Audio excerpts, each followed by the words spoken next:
بسم اللہ الرحمن الرحیم۔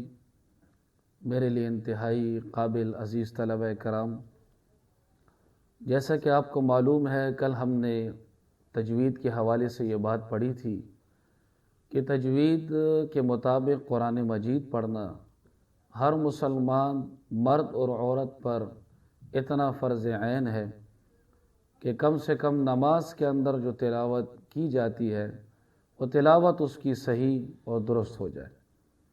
ہم نے یہ دعویٰ کیا تھا، پھر اس دعوے پر ہم نے دلائل دیے تھے، قرآن سے بھی، حدیث مبارکہ سے بھی، اجماع امت سے بھی اور قیاس سے بھی۔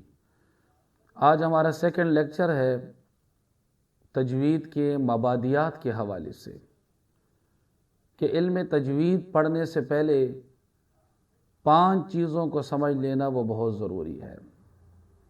سب سے پہلے تجوید کی تعریف کیا ہے، ایک اس کی لغوی تعریف ہے اور ایک اس کی اصطلاحی تعریف ہے۔ لغت میں تجوید کہا جاتا ہے تحسین الشیء، جعل الشیء جیدا، الاتیان بالجید۔ اردو میں اس کا ترجمہ ہے عمدہ کرنا، کسی چیز کو حسین بنانا، کسی چیز کو خوبصورت کرنا۔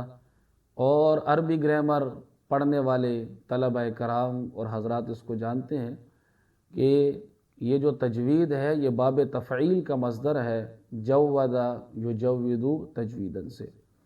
انگلش میں آپ اس کو کہہ سکتے ہیں امپرومنٹ، بیٹرمنٹ۔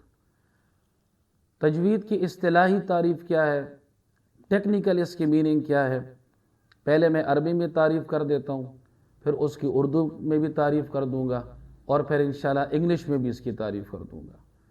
عربی میں اس کی تعریف ہے ہوا اداء الحروف عن مخارجها الخاصة لها مع جميع صفاتها اللازمة والعارضة بسهولة وبغير تكلف حتى يصير ذلك سجية له۔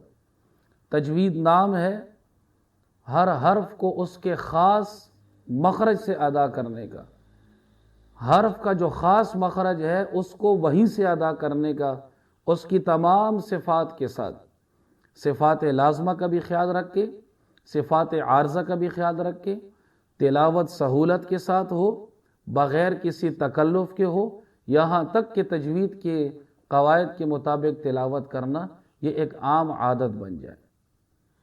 انگلش میں ہم اس کو یوں کہیں گے، The technical meaning of tajweed is articulating every letter from its articulation point and giving the letter its rights and dues۔ یا اس کو شارٹ کر لیں، recite every letter correctly، بس یہ تجوید کا یہ مطلب ہے۔ اب اگلی چیز یہ ہے کہ تجوید کا موضوع کیا ہے، تجوید کا ٹاپک کیا ہے، ہم تجوید میں کس موضوع پر بحث کریں گے۔ تو تجوید کا موضوع حروف تہجی ہیں۔ جیسے ہم جانتے ہیں کہ انگلش کے اندر جو الفابیٹس ہیں وہ 26 ہیں، انہی 26 حرفوں سے ABCD جو Z تک ہے پوری انگلش اس پہ چل رہی ہے۔ اردو کے اندر تقریباً 36 ہیں، 36، اور عربی جو ہے اس کے جو حروف ہیں وہ 29 ہے، الف با تا ثا سے لے کر یا تک۔ ان 29 حرفوں کو صحیح کرنا، صحیح ادائیگی کرنا، مخارج کے ساتھ، صفات کے ساتھ، یہ اس تجوید کا موضوع ہے کہ میرے یہ حروف صحیح ہو جائیں، حروف صحیح ہو جائے، قرآن صحیح ہو جائے، میری نماز صحیح ہو جائے، اور مجھے اس تلاوت پر واقعتاً وہ نور ملے جس نور کو اللہ تعالیٰ نے نازل کیا ہے۔ غرض و غایت کیا ہے، مقصد کیا ہوگا، ہم جب تجوید کو پڑھیں گے تو ہمارے اس میں غرض کیا ہے؟ تو بھائی سب سے بڑی غرض یہ ہے کہ اللہ تعالیٰ ہمیں دونوں جہانوں کی سعادت نصیب فرمائے گا، اللہ تعالیٰ ہمیں دونوں جہانوں کی خوشیاں نصیب فرمائیں گے، اور تصحیح حروف کما انزل، حرفوں کو ہم اسی طرح صحیح پڑھنا سیکھ جائیں گے جیسے کہ وہ نازل کیے گئے ہیں، اور ہم اپنی زبان کو تلاوت کی یا حرفوں کی غلطی سے بچائیں گے۔ حکم کیا ہے؟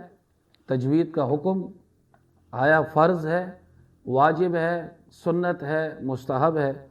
تو میرے عزیزو، قرآن مجید کو تجوید کے ساتھ پڑھنا تو فرض ہے، جیسے کہ میں نے کل بھی یہ بات کی کہ قرآن مجید کو تجوید کے ساتھ پڑھنا، اتنا پڑھنا فرض ہے کہ کم سے کم نماز کی تلاوت تو صحیح ہو جائے، اور باقی تجوید کا علم حاصل کرنا، مخارج کے بارے میں، صفات کے بارے میں، صفات عارضہ کے بارے میں، غنہ کہاں کرنا ہے، مد میں نے کہاں کرنا ہے، کس حرف کو میں نے پر پڑھنا ہے، کس کو باریک پڑھنا ہے، مدوں کی کتنی قسمیں ہیں، تسہیل کیا ہوتی ہے، تحقیق کیا ہوتی ہے، وقف کی کتنی قسمیں ہیں، وقف بالاسکان کیا ہے، سکون کیا ہے، جو علم تجوید کی پورا ایک علم ہے، جو اس کی بکس ہیں تو ان کی بکس کو پڑھنا جو ہے یہ فرض کفایہ ہے۔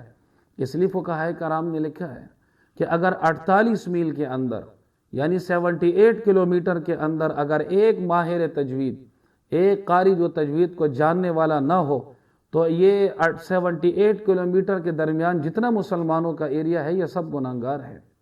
کمال الفرقان جو جمال القرآن کی بڑی مشہور شرح ہے، قاری طاہر رحیمی صاحب رحمہ اللہ نے لکھی ہے، اس میں انہوں نے یہ بات لکھی ہے۔ تو بس آج کے لیے انشاءاللہ اتنا کافی ہے، زندگی رہی۔ تیسرے لیکچر میں آپ کے ساتھ ملاقات ہوگی کہ جب ہم تلاوت کرتے ہیں تو تلاوت کے جو سٹائل ہوتے ہیں، جو اس کے انداز ہوتے ہیں، تو تلاوت کے انداز کتنے ہیں اور کس لہجے کو کیا کہا جاتا ہے۔